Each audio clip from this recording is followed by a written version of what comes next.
Pickling is an age-old food preservation technique that extends the lifespan of perishables such as meat, eggs, fish, vegetables, and fruits by soaking them in solutions that inhibit bacteria growth and retard spoilage. So here's the ingredients.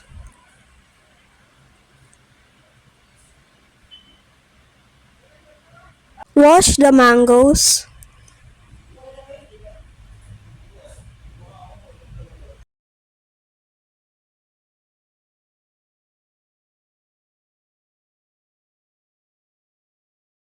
Then peel the mangoes.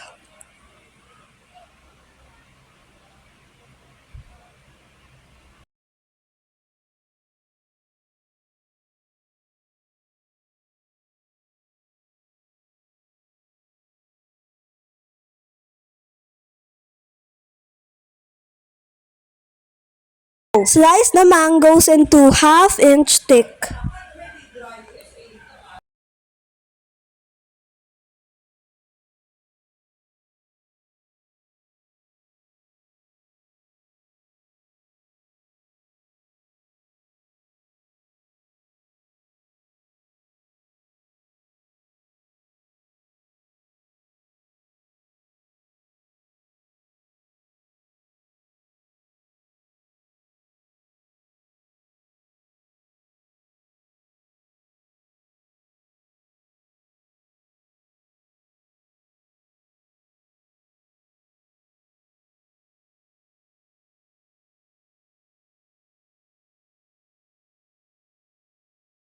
In a saucepan, combine vinegar, sugar, and salt.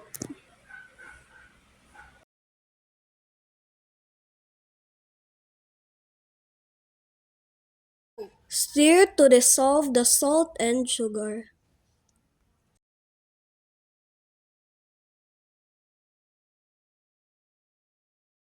Bring it to boil and let it cool. Arrange sliced mangoes into the sterilized jar.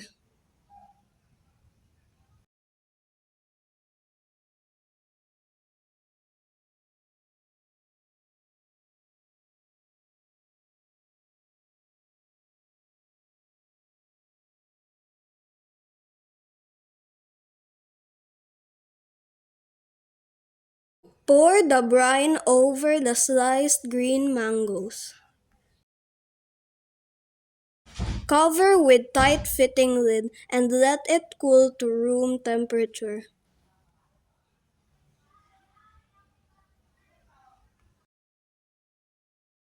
So here's my green pickled mangoes.